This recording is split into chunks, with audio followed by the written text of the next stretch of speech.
السلام عليكم. اليوم حبيت نشارك معكم طمينة المغرف القسنطينية اللي تجيب الجوز والعسل الحرة والزبدة وما ورد وتجي بنينة تهبل. هنا في إناء تكون عندكم ثقيل تحطوا كيلة غير صباع تاع فرينة، نحمصها شوية باك حاجة خفيفة حتى تنحل هذيك الطعمة تاع الفرينة. نضيف لها نص كيلة تاع زبدة وكيلة تاع عسل. العسل من الأفضل يكون العسل الحر، العسل المليح.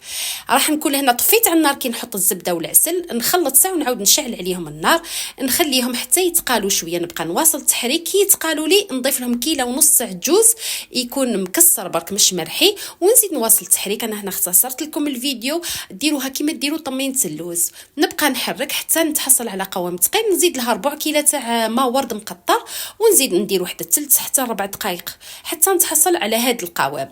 ما نشفوهاش بزاف خاطر من بعد تزيد كي تبرد تزيد تشيحنا. نخليوها تبرد ومن بعد نشكلوها، نغطسوا المغرفه تاعنا في الماء ورد ونشكلوها على هذه سموها طمينة المغرف، ونحطوها في السكر غلاس، نمرغوها في السكر غلاس.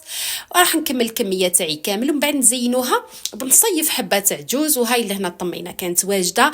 انا حبيت نحافظ على الشكل التقليدي ودرتها زي الشكل تاع زمان.